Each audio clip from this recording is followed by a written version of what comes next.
If you do not have a critique of capitalist modernity, you are contextually irrelevant. If all you have is a critique, you are spiritually and creatively impoverished.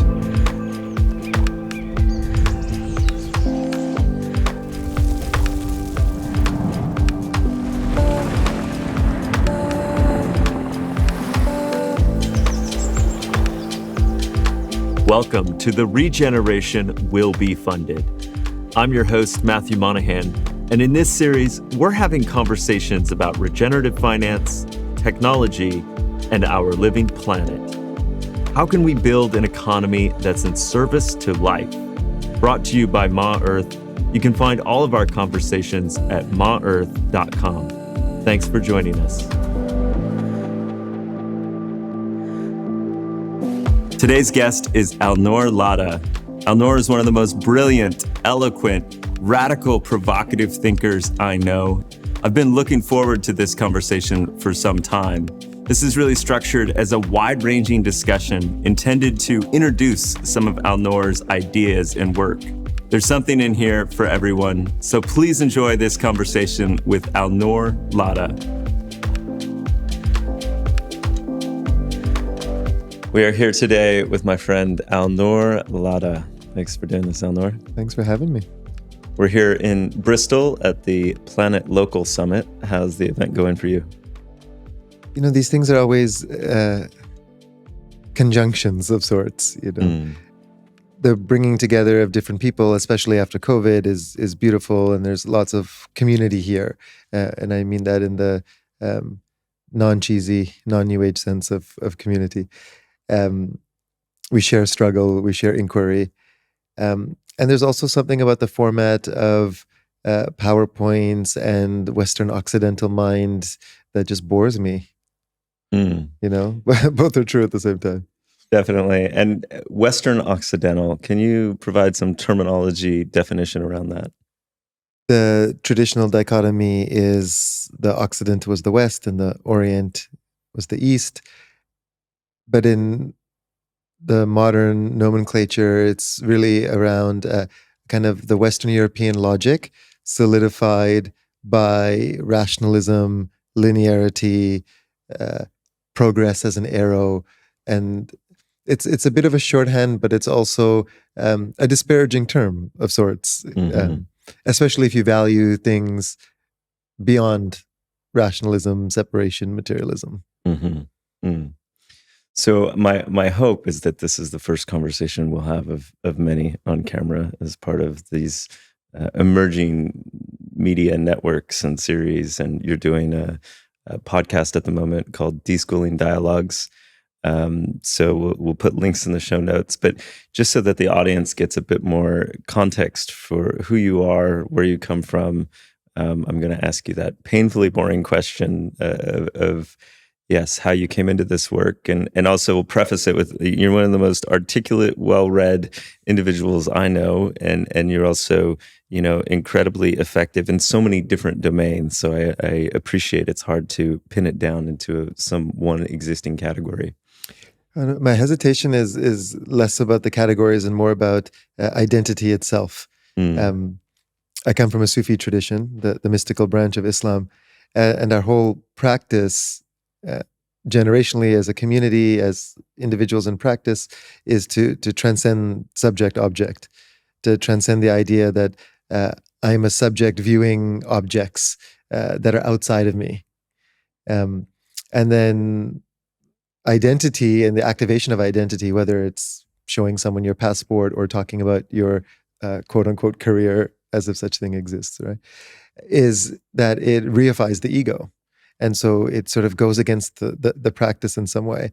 And then there's this like achievement-oriented notion as if I've done something special, where it's like I'm more following waves and fields and pushed into processes and things happening to me, human more than human, ancestors, etc. So I guess your mitigation of the question was because you know me and you know I have this hesitancy to tell story in that way.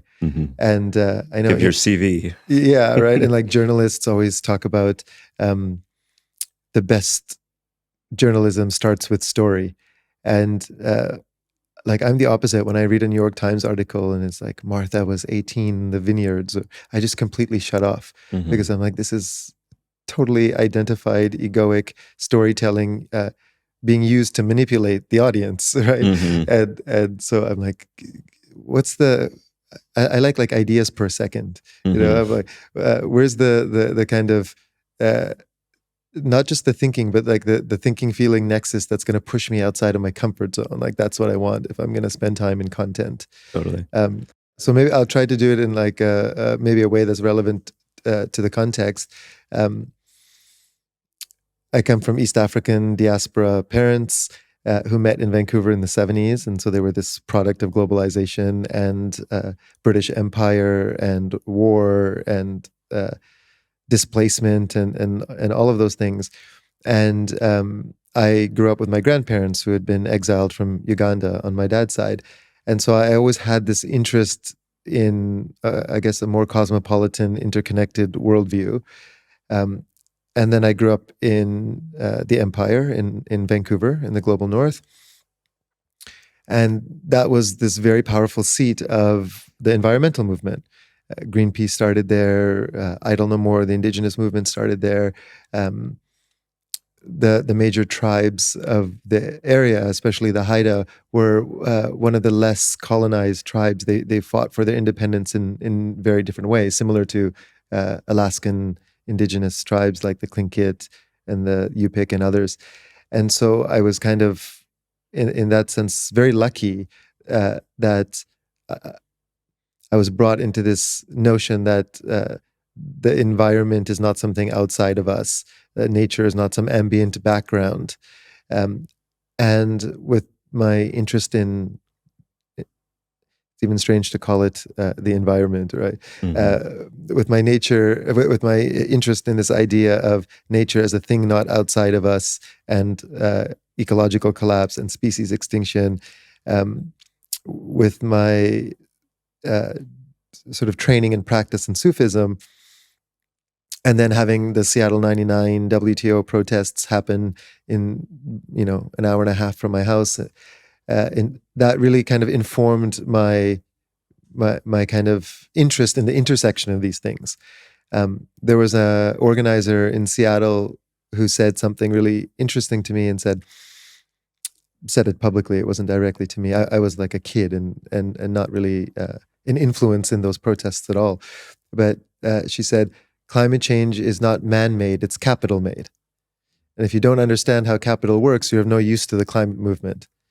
And so I've tried since then to really understand the intersection between capital, between social movements, between the ecological collapse, and between the inner-outer mirroring, and how our very gaze on the world is co-creating the hyper object, if you will, of late stage capitalism and the so-called collapse and these cascading collapses, the meta crisis.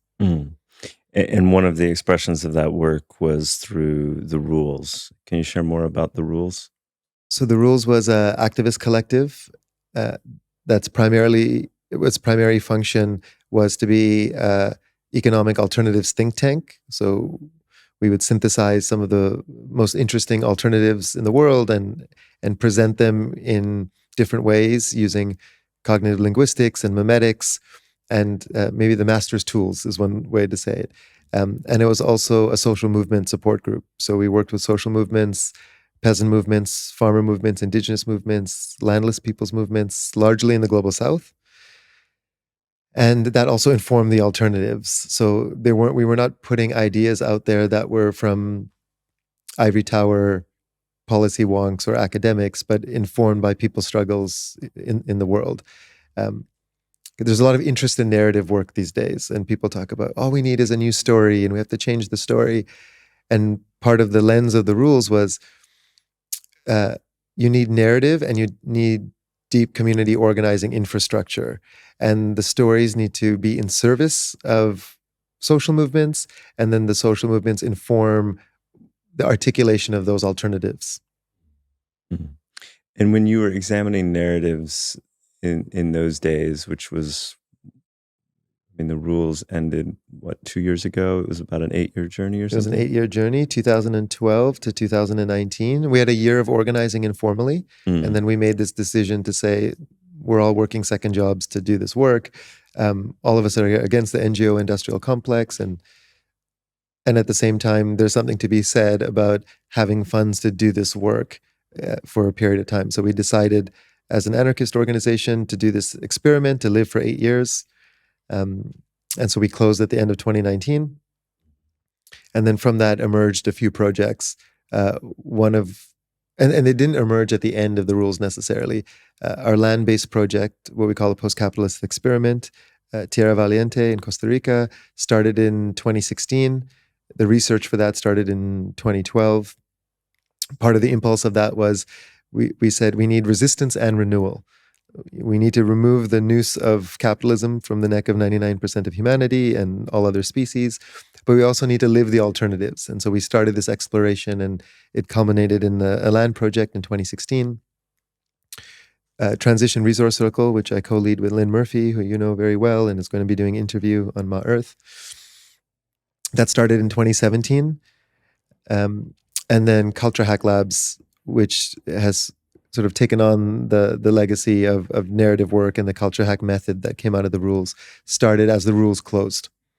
6 of the collective members decided that they would go and create both a technology platform to make the work easier and to also deepen the methodology and continue to support social movements.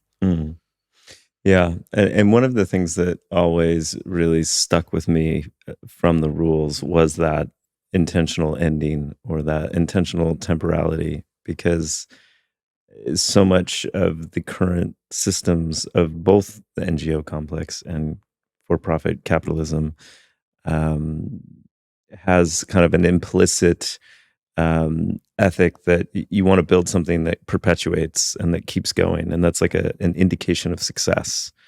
And so to intentionally interrupt that pattern, I thought was so interesting. I was at the closing, kind of ritual ceremony of the rules, and I just felt like, oh my gosh, like this is like just an ingredient that is really missing, because it also speaks to that which we don't like to talk about and look at, which is death and endings.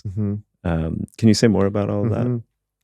I don't think we knew how powerful an ending of an organization would be. It was sort of theoretical, obviously, for the first 7 years, and then we got to the last year, and there's all the logistics, right? The lawyers and the accountants and the 501c3 not-for-profit stuff that in the U.S. that you have to be in compliance with, and so it started. The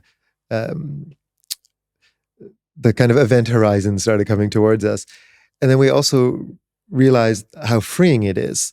Our last 2 or 3 years of work was our most interesting work, because we weren't in the business of job stability and job creation and attribution and having to say, look at the impact we've done in the world, because it didn't matter.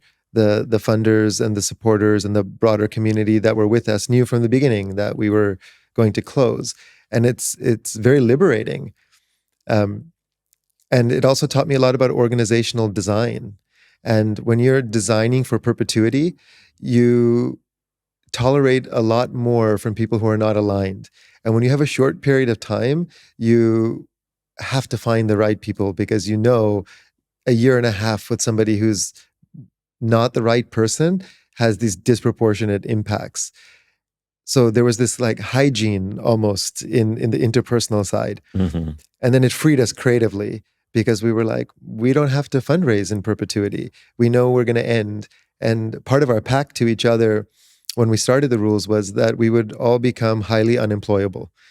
At the end of this process, 8 years is a long time in some ways. We had no idea where the world's going to be. If I started an organization now and we said what the world was going to be like in 8 years, with the quickening that's happening, it's very difficult to say. And so there's something creatively liberating about that. And then the third and last part maybe to say is this idea of attribution, the sort of needing to have a certain brand that I'm associated with or are imprimatur on things. It was just not necessary because it was never in the hardwiring to be that. And we used to joke that, if we ever had to celebrate our 20th anniversary of an NGO, we know we've lost the plot, right? Because if you're doing the same thing for 20 years and the world hasn't changed in reflection of your ideals and values, then what are you doing besides job creationism and feeling good about yourself? Mm-hmm. Well, I mean, one thing I've always learned from you is also pushing the edge of these radical experiments. Another radical experiment that you underwent, I guess not so recently now, is around abdicating income for a period of time. Can you share more about that? When we closed the rules at the end of 2019, I was taking an attempted sabbatical, and I decided to make it 17 months because I felt like I was burnt out. My body was tired. I had been working 80 hours a week for 8 years, and I hadn't taken a break since I was 21 and started going into the work. So it was about 20 years. And I decided so it would be a 17-month sabbatical, and I did 3 things. I made an altar, like a puja in the Vedic tradition, that I would tend for 17 months. And I dedicated that altar to the mother, the living world. And I just said, I'm going to feed this altar twice a day, morning and night. I'll pray in front of it and feed it flowers and foods and what have you, and just ask the simple question of, how do I be in service to this current moment in history? How do I support the evolution of consciousness? And make no decisions. I could write notes, but no career decisions, no big life decisions, none of that. And then the third aspect of it was no money, no income. And I also, as an activist, I never had savings, and I don't come from a rich family. And that was an interesting experiment. Now, of course, I'm not suggesting people should do this. I have all sorts of other privileges. I lived in a community that we had bought the land and put into a trust. And so there was a non-ownership model. I could live there for free without rent. We run a healing center that paid the basic bills for the collective, like a kibbutz. Mm-hmm. We also were eating off the land and are eating off the land. And so that, it makes it easier. Of course, you couldn't do this if you were trying to keep body and soul together and having to buy food at the grocery store or whatever. But it was an initiation into money in some ways, in many ways. And the hardest part for me was not going to the dentist or physiotherapist or what have you, or not leaving the place when I wanted to leave it. It was more like the receiving, actually. And I realized like how much of my identity was constructed from my generosity. Not that I had a lot to give, but whatever I had, I grew up in an immigrant family in a very tribal unit. And so whatever we had was always collective. The idea of private property or ownership didn't exist. But when you don't have anything to contribute to the tribe, there is an identity crisis that comes from that. And so if we went out to dinner, someone else had to pay for me. And that was a very difficult process. And there was like an unraveling. And I also didn't have my identity as an activist or the executive director of the rules or what have you, these kind of made up constructs. And I see the money practice of not having savings and being in trust of divine emergence as part of my spiritual practice. If I'm doing what I know is in service to this moment and to the broader community of life, I'll be provided for. And so it sort of keeps me in check. And it's like the same way I see political work as spiritual work, right? These things are all interconnected. And part of it is just a practice. And literally as that 17 months ended, Lynn and I were asked by a funder ally who came to the 2019 TRC that you were at, to essentially do some research and write a book around what we were doing with Transition Resource Circle. And during the sabbatical period, COVID happened, of course.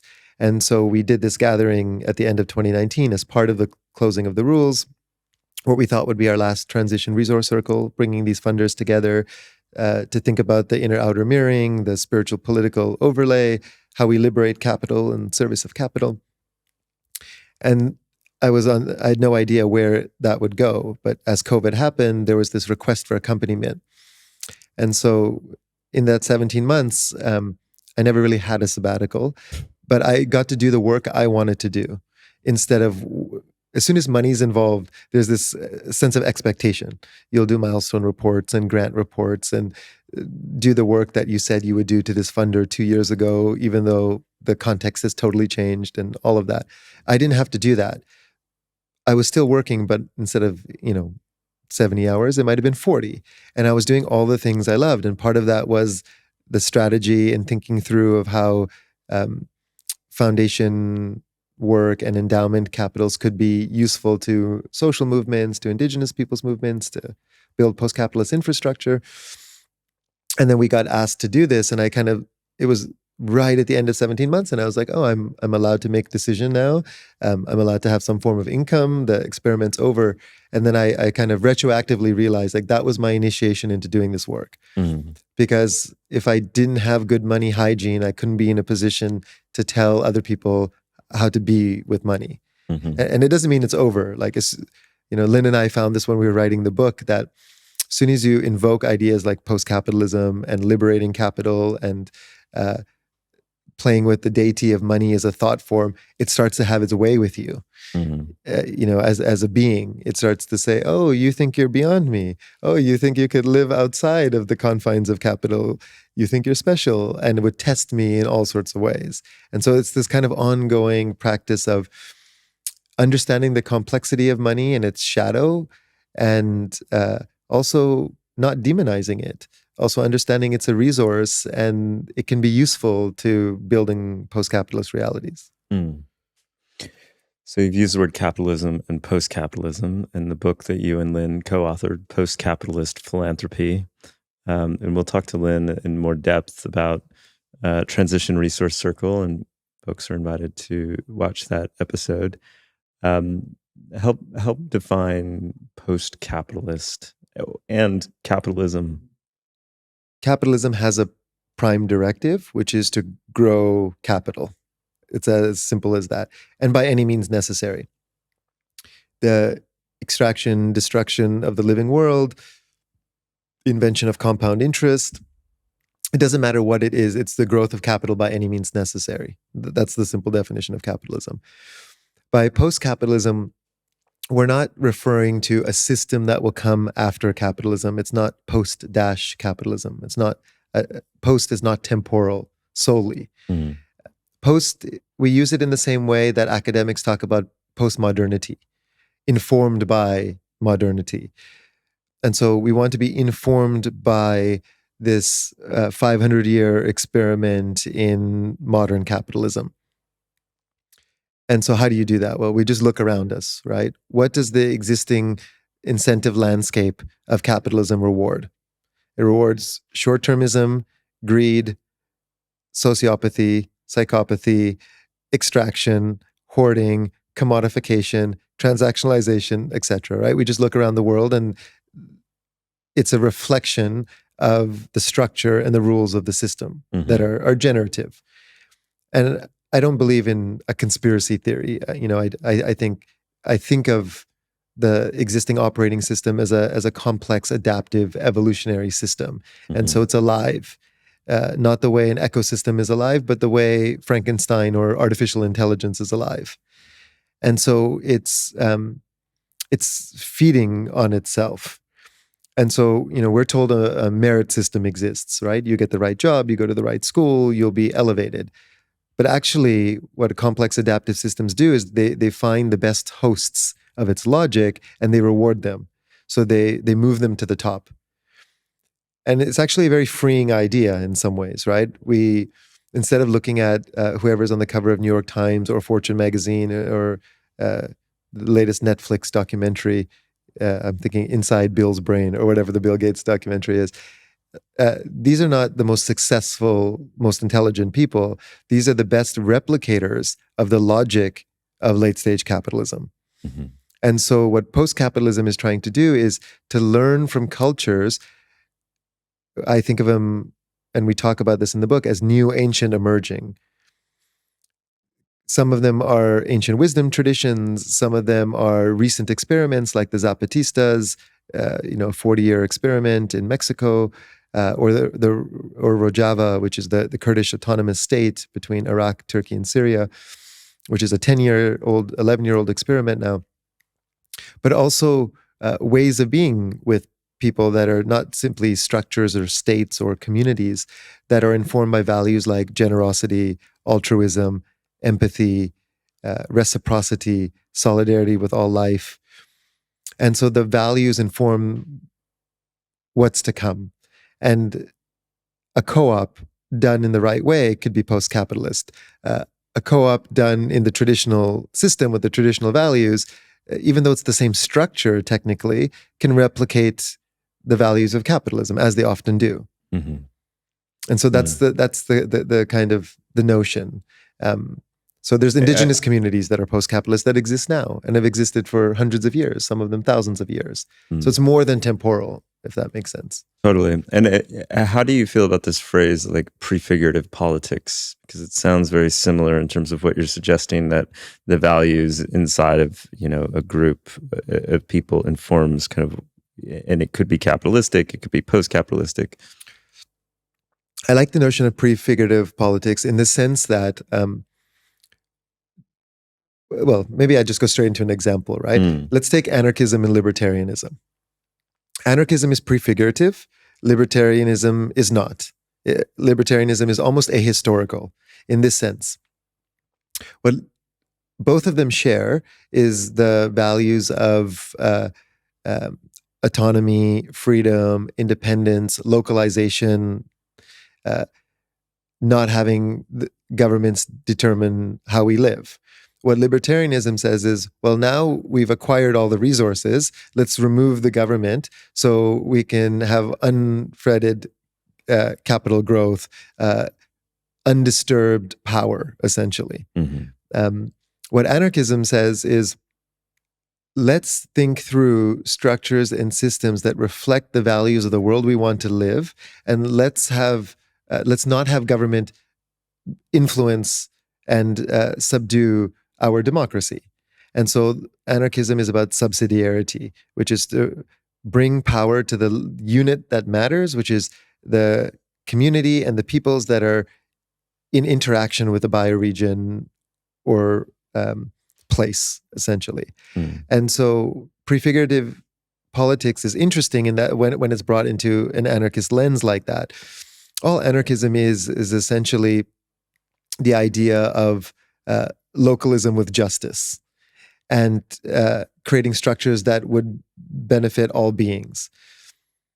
It's more creative than libertarianism. It's not self-centered in the way libertarianism is.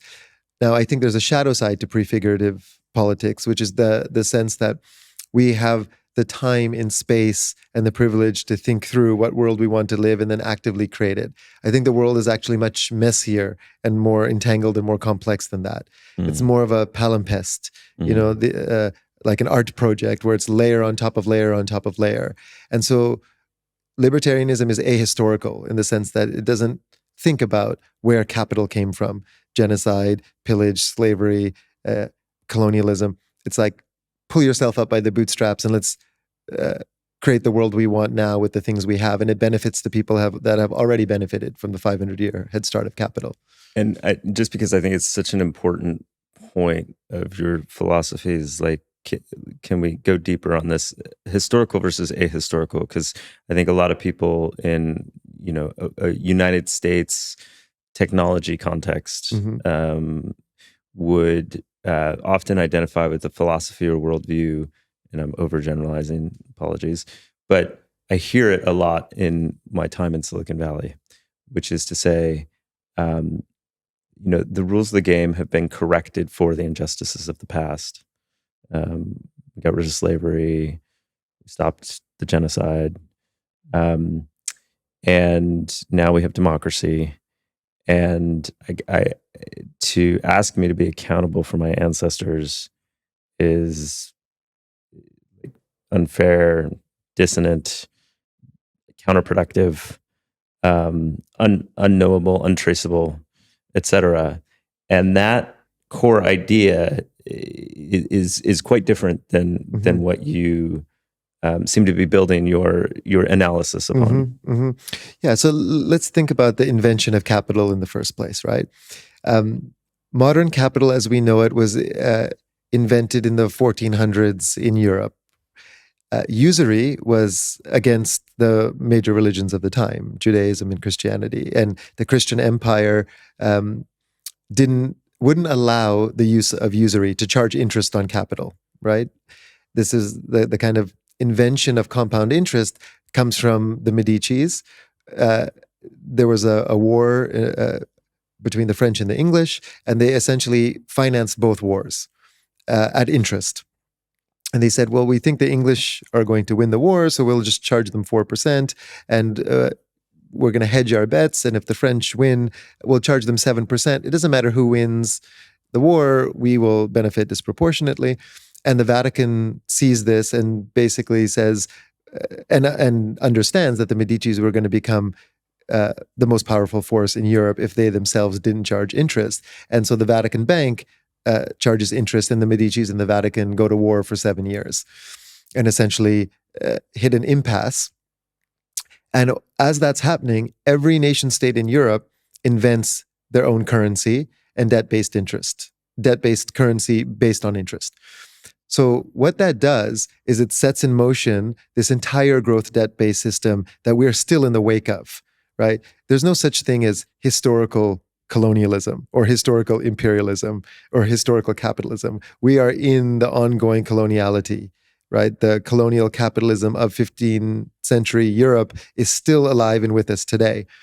And so that coincided with the sophisticated seafaring technology of Europe, and one would argue a traumatized, violent, aggressive culture. You know, Jared Diamond would talk about the head start of guns, germs, and steel of Western Europeans. So they go and cross the Atlantic and the Indian Ocean, and peoples who had many ways to acquire goods and services: bartering, fishing, hunting, gifting, etc., now have one way to acquire goods and services, which is imposed European debt-based currencies. Mm-hmm. And to this day, there's only one way to acquire goods and services, largely in our context, it's US fiat-based currency. So I recently was speaking to an Alaskan indigenous elder, and she was saying how she has to spend whatever it is, $2,500 a year for the rights to fish on her ancestral riverways and waterways. And so she has to work a bullshit job at Starbucks or whatever in order to pay for the right to fish. And that's purposely done. The imposition of debt-based capital, while every other means was eradicated, was a way to create a monopoly. And so, of course, Western Europeans and their descendants have a 500-year head start on capital. And this is what we mean when people say capitalism is the institutionalization of white supremacy. It's not to say all white people are white supremacists.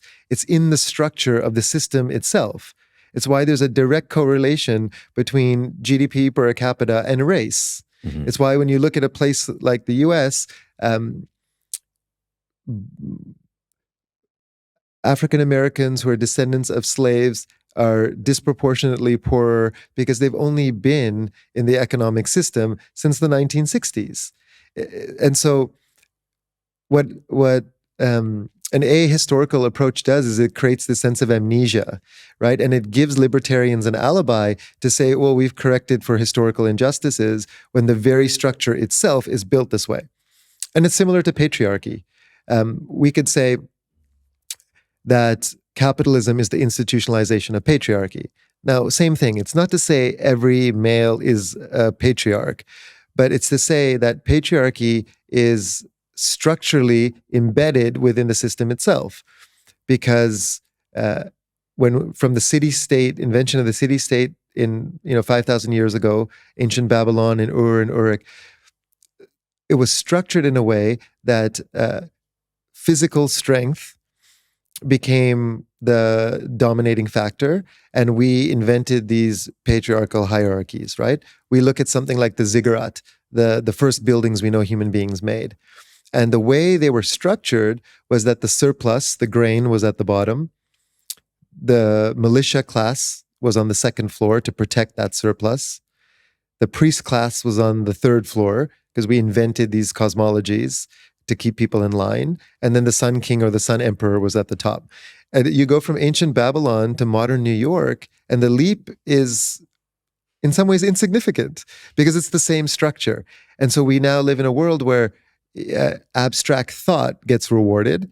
If you're a high velocity day trader, you'll get paid $300,000 a year. You're speculating on crypto, you can make millions. But if you are doing traditional work that has been traditionally done by female bodies, care work, education work, hospice work, parenting, birthing, there's no economic value attributed to that because the system reflects the values of not only a 5,000-year-old system, but a white, heteronormative, Christian, dualistic understanding of the world, where the white Christian male was on top of that hierarchy. And yes, things have changed. Progress has happened, but there's a structural lag historically that gets played out in every moment. And nobody's outside of capital, right? It's mediating every aspect of our lives, where you grow up, what you do for a living, what kind of leisure time, if you have leisure time, who your neighbors are, what their racial makeup is. It's all has been mediated by this historical force of 5,000-year march that is then accelerated by the Industrial Revolution, accelerated by scientific revolution, and this idea of dualism, accelerated by technology, accelerated by neoliberalism and pro-corporate and sort of this corporate state nexus collusion that's happened in the last 50 years. And so we're not outside of it. We're actually feeling the quickening of it. Okay. So back to post-capitalism, and what are you imagining or trying to conjure or point to in taking that historical context and understanding? And yeah, tell me more. So if we look at the climate science around ecological collapse, around species extinction, around things like the planetary bounds, our trajectory is not looking very good. This question of what do we mean by collapse? It's not a single collapse, right? I think we think of it often as like some kind of monolith. It'll be like this moment, which is, comes from a 4,000-year morphogenetic field of Judeo-Christian apocalypse and millenarianism and the Messiah and all of that. And it's more distributed than that. These cascading collapses, one of them, of course, is the ecological collapse and biodiversity collapse, but it's also financial collapse. The way the economic system works is very simple. The 101 of it is your growth needs to exceed your interest rate for money to be valuable. So we're told that we have to grow the global economy at 3%, which we've been roughly doing since World War I. And that doesn't sound like a lot, but it's the doubling of the global economy every 24 years, right? So double the amount of single-use plastics, double the amount of iPhones, double the amount of Toyotas, double the amount of short-haul flights. And it's conceivably unimaginable, and it's physically impossible. We don't have the material resources to do that. It's the first time economists and ecologists have agreed there will not be another doubling of the global economy. So the dollar as we know it will collapse in the next generation. There will be a day the dollar dies, as Peter Tosh famously sang about, right? And I'm not an accelerationist. I'm not saying this is a good thing at all. I'm not saying we should move towards that, but it's structured into the rules of this existing system that it is inevitable. You cannot have infinite growth on a finite planet. And so what we're suggesting is let's use capital in the short period of time we have to build post-capitalist infrastructure. If climate change is going to force us to live in smaller communities, 20-meter sea level rise, 3 to 4 degree rise in temperature, 40% biodiversity loss, 1 to 2 billion climate refugees by end of century. If we try to build post-capitalist infrastructure after these cascading collapses, especially after economic collapse, one of the cascading collapses, it's going to be dystopia. We have this short window of time where capital, for all its ills, is a useful way to organize labor. If I want 3 people locally to help me build a house, I can't trade them yucca or sweet potatoes. I may be able to do that in 10 years. I can't do that right now. And so capital is useful in this sense. And so this short period of time, the question is, how do we use capital to build post-capitalist infrastructure, by which we're referring to food sovereignty, land sovereignty, water, medicine, education, cultural sovereignty, the basic necessary components at a bioregional level. And bioregions make more sense than nation states, right? Where rivers begin and end, where mountains begin and end, where jungles begin and end. We have shared interest in those areas. We're drinking from the same watersheds. We're breathing the same oxygen. We have the same biodiversity. And so nation states will inevitably collapse. They're constructs, just like debt-based currency is a construct. And so we have this moment right now before these deepening, cascading collapses make it impossible for us to organize in this way, to build these kind of, almost like cultural crystals of possibility outside of the dominant system. And I'm not saying it's easy. I'm not saying it's scalable. I'm not saying it's replicable. I'm saying that we have no other choice except to do that, or the only people who will be left after these series of collapses will be the children of Bill Gates and Elon Musk and, the bunker mentality. And if that's our future, the human enterprise would have failed. Mm-hmm. Yeah. So I want to bring crypto into this, because I think, just like you said, that the collapse isn't necessarily singular, nor do I think the day that dollar dies implies a more singular moment. And one scenario here is that, 2 countries that were trading oil with the US dollar stop trading with the US dollar. People start to exit the US dollar-based system gradually. We see it already in crypto, where people still have a bank account to pay their taxes and their rent, because those things can't really, but are starting to no longer need US dollars for a lot of their goods and services. And it's not just about US dollars. This is a plurality of different types of representations of monies that come and go, that gain strength, and that this is a complex adaptive system as well. So it may be that, you can't just look at it from a quantitative currency lens, because there's the interventions of court systems and different political regimes and so on and so forth.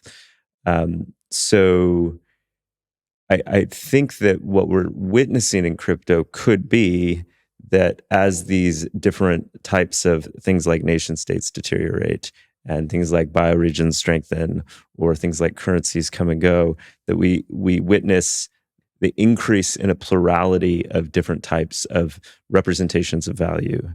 And it's not to say, they're good or bad. It's just kind of, this is what seems to be an emergent property of this new phenomenon. Curious what that invokes.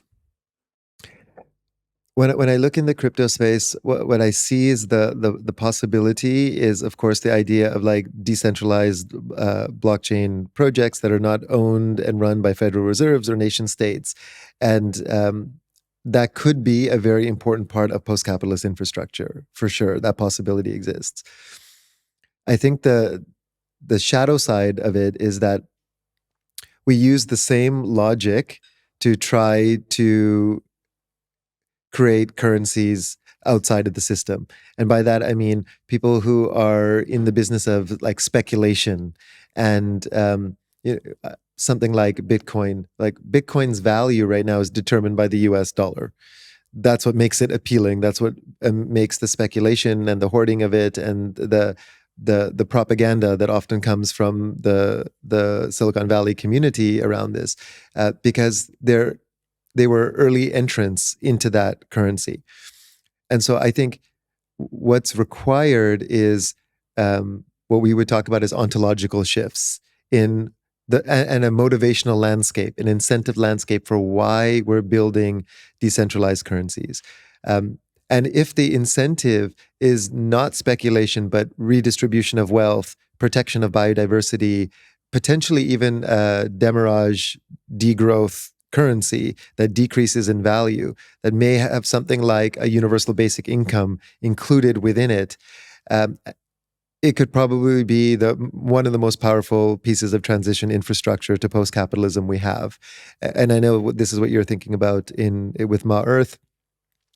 But I think if crypto stays in the space of this is just another means of exchange that early entrants and people with deep tech knowledge will have the advantage on once collapse happens, I'm a believer that the means are the ends. Mm-hmm. We're going to get reflected back to us that is just, it's going to be another system we're going to have to break free from. Mm-hmm. And so we're at this like values nexus, values crossroads. Sure. with crypto and Web 3.0. Yeah, I would like to go deeper on the notion of speculation, because I'm noticing it is a bit of a schism in a number of different contexts and conversations. One line of thinking being kind of like what you said, which is that it's just kind of inherently bad. Like it's inherently problematic. And so if we can design these things without speculation, that's the preferred path forward. Another line of thinking is that it's actually an inherent property of financial systems and design, and is inseparable from the whole context. And you think about the weather forecast is calling for a really dry spring. And it's like, well, I go outside and I start to work on my water storage so that I can water my garden during spring. It's like we look to the future, we prepare in the present, mm-hmm. and we try to position ourselves. I'm struggling with the demonization of speculation, mm-hmm.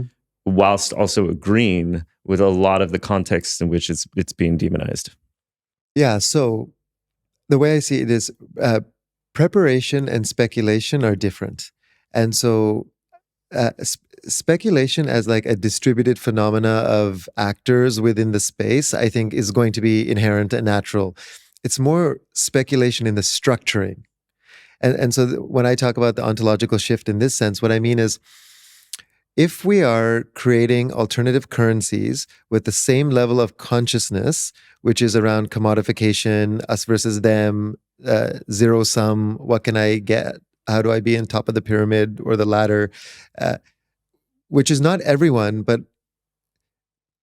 when Goldman Sachs gets into cryptocurrency, I know that's their motivational landscape. Right.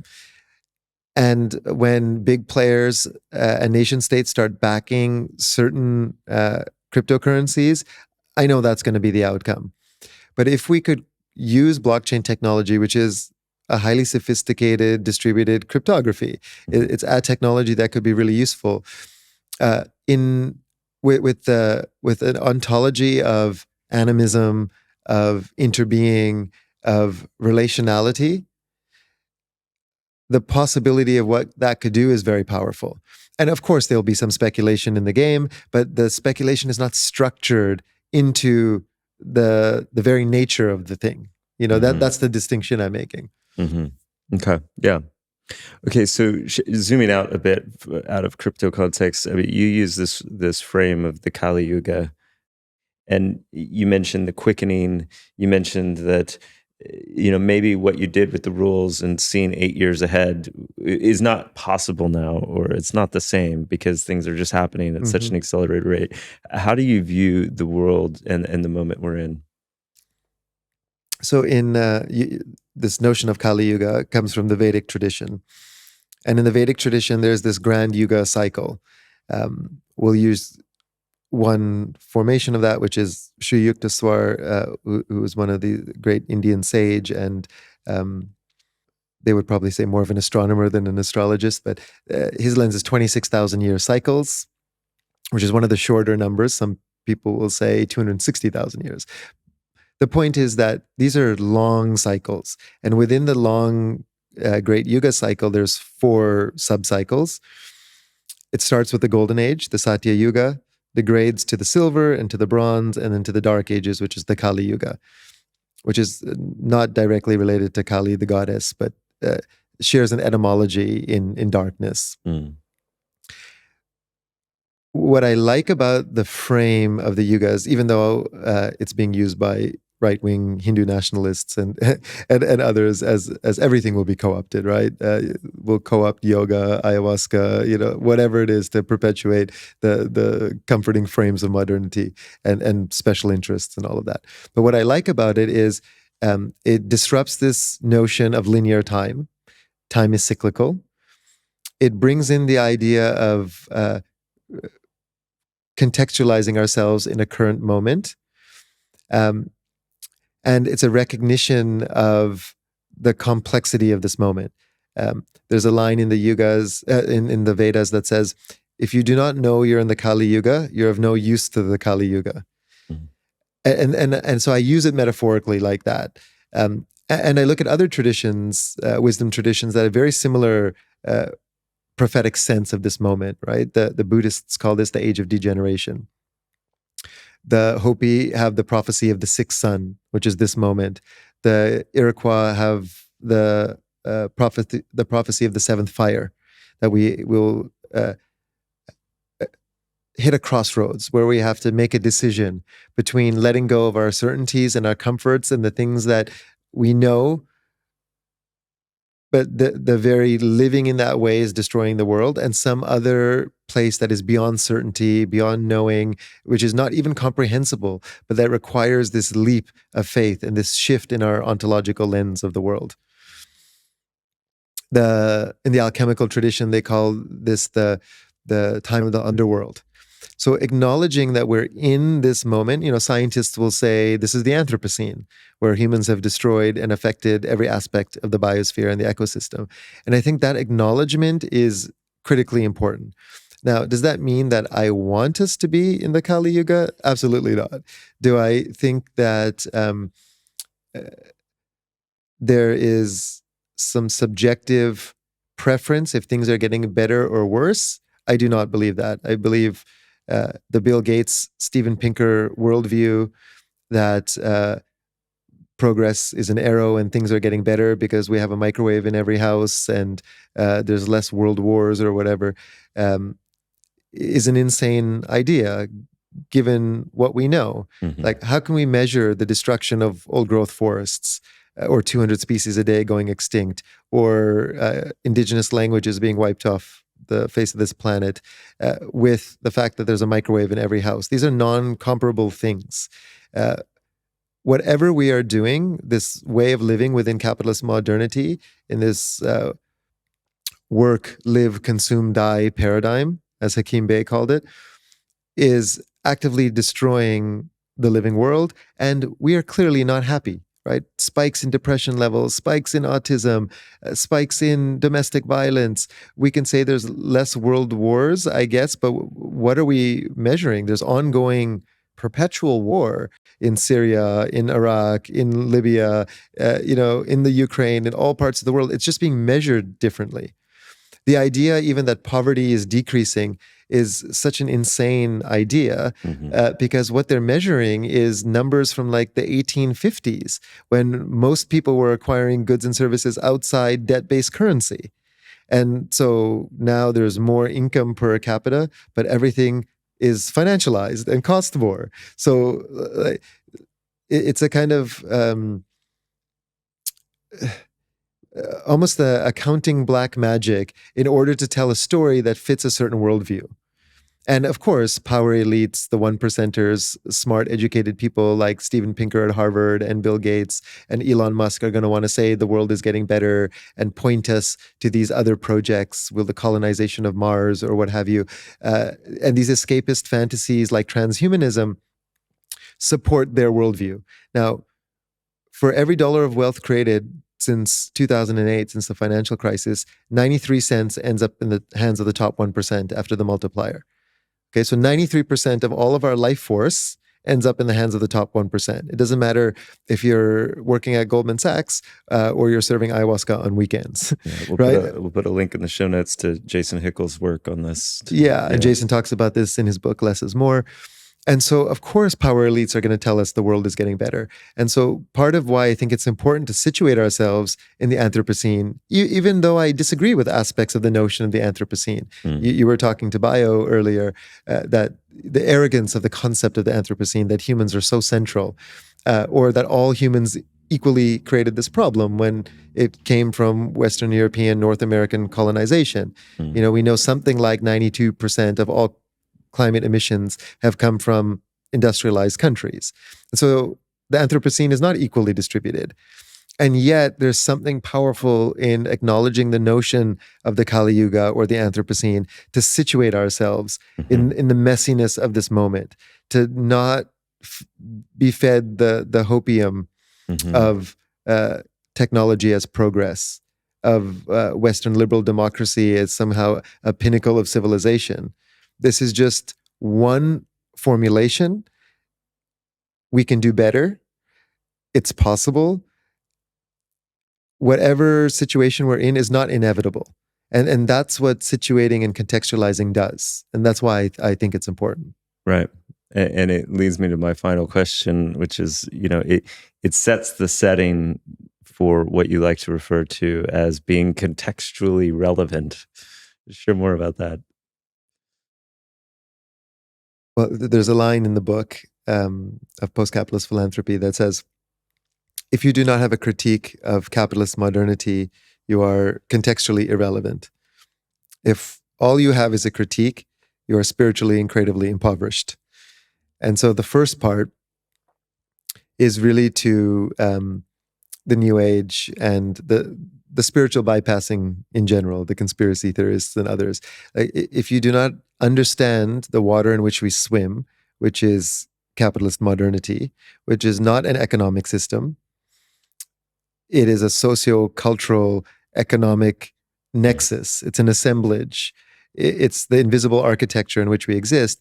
Then you cannot have contextual relevance because that is the context. And what's going to happen is you're going to just come up with really bad ideas like green growth and social entrepreneurship and, Tom's shoes is the logical outcome. Where you're just going to charge you $150 shoes and then airdrop shoes to people who don't have water and infrastructure. And then sell the company to a private equity group. But that's the post note. Exactly. And then the second part of this is to the left, which is if all we have is a critique, we're spiritually and creatively impoverished. The active work of creating embodied cultures of post-capitalism worth living is a spiritual political praxis. It requires a shift in ontology from separation, materialism, rationalism to a more queer, animate, one would say, indigenous or even quantum worldview, where we are in dialogue with the living cosmos and the animate planet. And our behavior and how we show up at this moment, including the acknowledgement of the context, full shadow and full light, is a declaration to the world of who we are. And only when we are in a place of humility can we avail ourselves to these unseen forces of Gaian will, of the ancestors, of wisdom of plants, the whisperings and murmurings of the more than human realms. Thank you, Alnoor. I think you've provided a very thought-provoking introduction to some of your ideas and work. Do you have any final messages you'd like to share?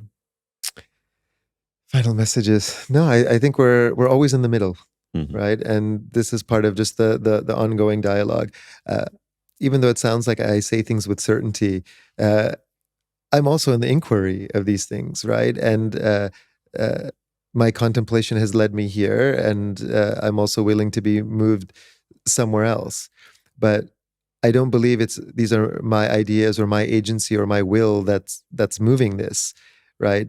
At a fundamental level, there's one of us here having a distributed cognitive spiritual experience. And so what I'm trying to grapple with is, how do we create political economic structures and superstructures, if you will, that allow the spiritual and creative flourishing of all beings? And I want to be in the inquiry with other people like you and how we make that happen. And part of the nod to post-capitalism is that we don't know what's going to emerge, but that the very act of being in dialogue and conversation and consent with realms beyond our rational mind will create superpositions of possibilities, vistas and event horizons that we can't even imagine. And that's what's appealing about the not knowing and the letting go of certainty and the surrender and the traverse of these thresholds to re-enter the continuum of life and death. Alnoor Ladha. Thank you. Thanks for having me.